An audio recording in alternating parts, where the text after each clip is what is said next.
नमस्कार श्रोतागण। यह वीडियो सिर्फ सुनने के लिए नहीं है, ये खुद को बचाने के लिए है। अगर आपने इसे बीच में छोड़ दिया तो हो सकता है आप अगले जन्म से जुड़ा सबसे ज़रूरी सत्य मिस कर दें। क्या आपने कभी सोचा है मृत्यु के बाद आपकी आत्मा सबसे पहले कहाँ जाती है? और क्या आप जानते हैं गरुड़ पुराण के अनुसार ज्यादातर लोग नरक नहीं बल्कि पशु योनियों में जन्म लेते हैं। एक ऐसा छोटा कर्म भी होता है जो बाहर से गलत नहीं लगता, लेकिन वही कर्म आत्मा को सदियों तक भटका देता है। और हाँ, इस वीडियो के बीच में हम आपको वो योनि भी बताने वाले हैं जिसे ज़्यादातर लोग यह सोचकर कमा रहे हैं ये तो पाप है ही नहीं। इसीलिए वीडियो को अंत तक देखिए, क्योंकि अंत में हम बताएंगे वो एक आदत जो अगर आज नहीं छोड़ी तो अगला जन्म तय है। वीडियो शुरू करने से पहले अगर आप श्री कृष्ण में आस्था रखते हैं तो कमेंट में लिखिएगा जय श्री कृष्ण।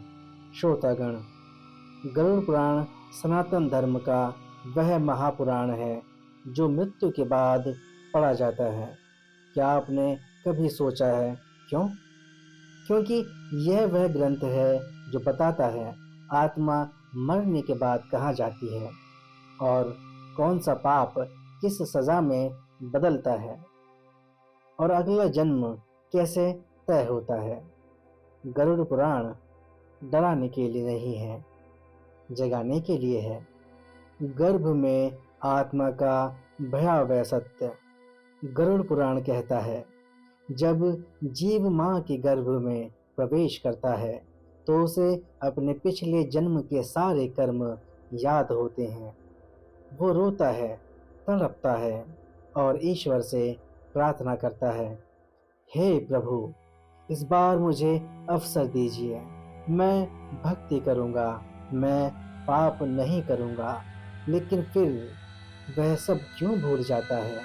क्योंकि जैसे ही शिशु जन्म लेता है ईश्वर उसकी स्मृति मिटा देते हैं और फिर शुरू होता है मोह माया, वासना और अहंकार का खेल, कर्म फल का अटल नियम। गरुड़ पुराण और कठोपनिषद दोनों कहते हैं हर कर्म लिखा जाता है, हर शब्द, हर सोच, हर इरादा। अगर सब कुछ लिखा जा रहा है तो क्या कोई पाप सच में छुप सकता है? अब जानिए कौन सा कर्म कौन सी योनि देता है। कछुए की योनि, लंबी सजा। जो व्यक्ति माता पिता को दुख देता है, भाई बहनों को प्रताड़ित करता है और यह सोचकर गलत करता है कि कोई देख नहीं रहा, उसे कछुए का जन्म मिलता है। कछुआ 20-30 साल नहीं 200-300 साल तक जीवित रहता है। सोचिए, पाप छोटा लगे लेकिन सजा कितनी लंबी है। गधे की योनि, विश्वासघात का फल। जो अपने सच्चे मित्रों का अपमान करता है, भरोसा तोड़ता है, उसे गधे का जन्म प्राप्त होता है। दिन रात बोझा ढोना और कोई सम्मान नहीं। क्या आपने कभी किसी अपने का भरोसा तोड़ा है?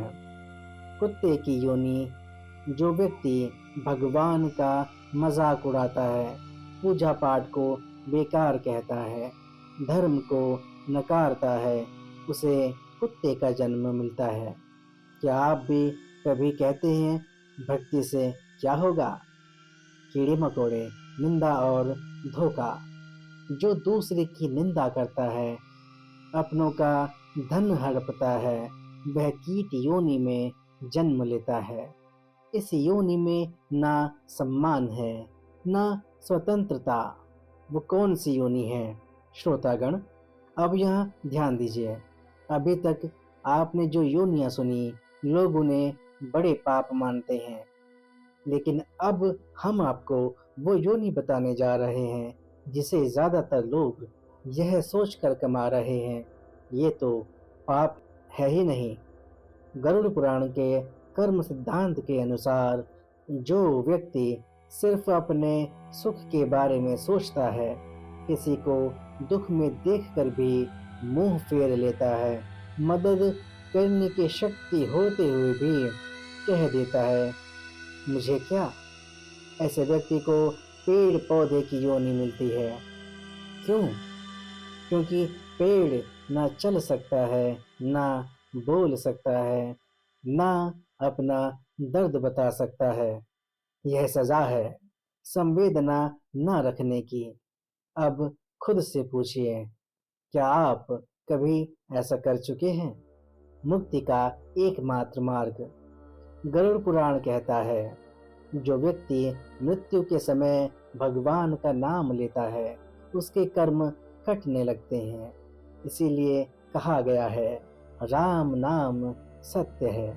लेकिन सवाल यह है, क्या आप भगवान को अभी याद करते हैं या सिर्फ अंतिम समय के लिए छोड़ बैठे हैं? श्रोतागण, आज हमने सिर्फ यह जाना कि कर्म के अनुसार कौन सी योनि मिलती है, लेकिन गरुड़ पुराण में इससे भी ज्यादा डरावना सत्य है। नरक की वो यातनाएं जहां ज्यादातर लोग अनजाने में पहुंच जाते हैं। क्या आप जानना चाहते हैं कौन सा पाप किस नरक में ले जाता है? अगर हाँ तो नीचे कमेंट में लिखिए पार्ट 2। जैसे ही हमें आपकी प्रतिक्रिया प्राप्त होगी वैसे ही हम उसका पूरा दूसरा भाग सबसे पहले आप तक ले आएंगे, क्योंकि यह विषय मनोरंजन नहीं, ये है चेतावनी। तो श्रोतागण, आज का यह वीडियो आपको कैसा लगा हमें कमेंट करके ज़रूर बताएं। तो मिलते हैं आपसे एक नए वीडियो में एक नई जानकारी के साथ। तब तक के लिए जुड़े रहिए।